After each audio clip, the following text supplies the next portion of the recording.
деп Жансая. Баласы ханым, негізі қазір бір ер азаматтың атын атаймын. Ол ер азамат негізі қатысы болып келген кезде мен ойлағам жауапкершілігі мол, шынымен андай үйленуге дайын, орындыққа лайықты деп. Бірақ іс әрекеттерін көріп, бір кішкене ішім ашқаны бар, және ол ер азамат Айбат. Кету керек деп ойлаймын. Айбат? Иә.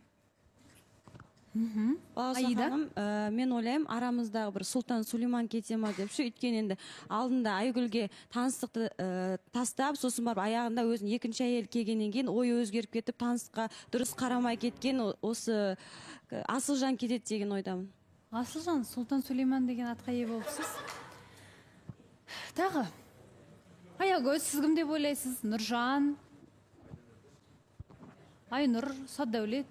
Мен ойымша енді жауапкершілік танытпай, енді сыртта да өздерін үміткер мында күте тұра, бірақ сыртта енді кафеларға барып сөйтіп жүрген адамдар сияқты. Именно енді қыздармен қыдырып, біреу ән арнайды екен, екіншісі ол қыздармен енді білмеймін, жақын бір таныстықтар өрбіп жатыр деген сыбыстар болды. Мен ойымша ондай адамдар лайық емес отыруға.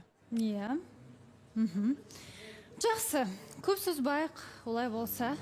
Көп есімдер аталды. Бірі дәл осы Жан Қосылайық бағдарламасында бір орындықты алып, үміткер күтіп отыруға лайық емес деп аталған жандардың есімдері баршылық.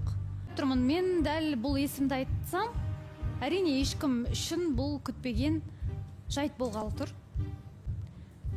Бәлкім ол кісінің өзі қарсылық көрсетер дегенмен де шешім осындай. Жобамен қоштасатын жанның есімі Бекзат.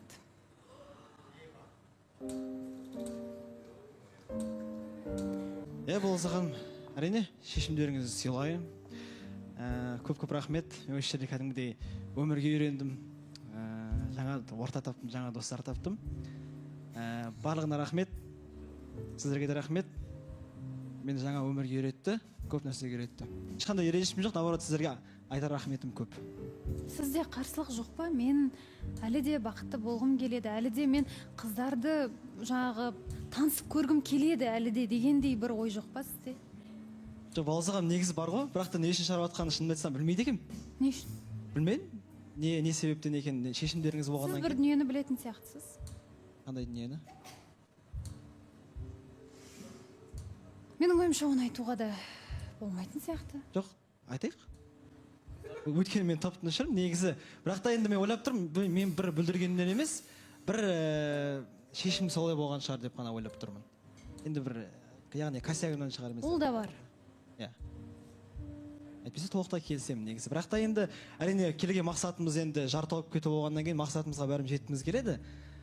Шешім солай болса, әрине қарсы шықпаймыз біз. Сізде қазір үміткер бар, иә, білуімше? Дәл қазір үміткер бар, иә. Ұмытпасам, ол кісімен жағдай қалай болады? Өте жақсы болып жатыр негізі. Сыртқа шыққаннан кейін, егер шығып жатсам шынымен де. Енді Маған сенбей тұрсыз. Жоқ, сенбей тұрған жоқпын, бірақ та мен өз-өзіме сенбей тұрмын. Не үшін мен шығып жатырмын деген сияқты. Өйткені мен ештеңе білдірген жоқпын, барлығы менде өте жақсы жүріп жатыр. Сондықтан шығып жатсам, ол кісімен де мүмкін жалғасып жатар. Әңгімеміз жарасып жатыр. Шығып жатсам деп қалдыңыз ғой. Шықпайсыз онда. Жайғасыңыз. Бірдеңе сезіп тұрмын осым. Сезіп тұрсыз, бәсе күліп тұрсыз. Жай, енді құрметті көрермен, өз арамызда әзіл қалжың болады кейде. Бірақ енді кететін адам бар. Шынымен де аз уақыт болса да қимаймыз. Үйренісіп қалдық. Бір ортада отырғаннан кейін өз бақытын тауып, осы жерде екінші жартысын теңін тауып кетсе екен деген тілегіміз болған, ниетіміз болған.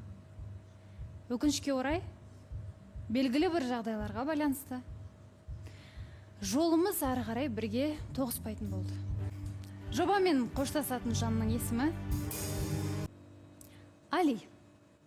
Баласы ханым, рахмет. Басқа ештеңе айта алмаймын. Ортақ шешім десек те болады, құрметті көрермен. Осы ақылдаса келе, әйтпесе әрі қарай жалғастырып кетуге мүмкіндік бар еді. Бірақ ортақ шешіммен белгілі бір жағдайларға байланысты біз Жобамен қоштасуды жөн көрдік. Екі иә ортақ баласы шешім. ханым дұрыс айтасыз. Рахмет айтқым келеді. Барлықтарымен бауыр басып қалдық, барлықтарымен бірге отырдық, бір нәрсе бөлісіп жедік. Барлықтарыңа рахмет. Осындай жағдай болып қалды енді. Ешқандай нем жоқ. Али, сіз қимай тұрған сияқтысыз. Біз де сізді қимай тұрмыз. Жоқ, баласы ханым. Ешқандай. Бақытты болыңыз, Али. Рахмет. Сіз әбден нағыз ер азаматсыз. Жақсы жаңалықпен қуантам деп жатсаңыз, есігіміз ашық сіз үшін. Тек сіздің бақытты болып, өз теңіңізді тауып кеткеніңізді көрейік. Ісіңіз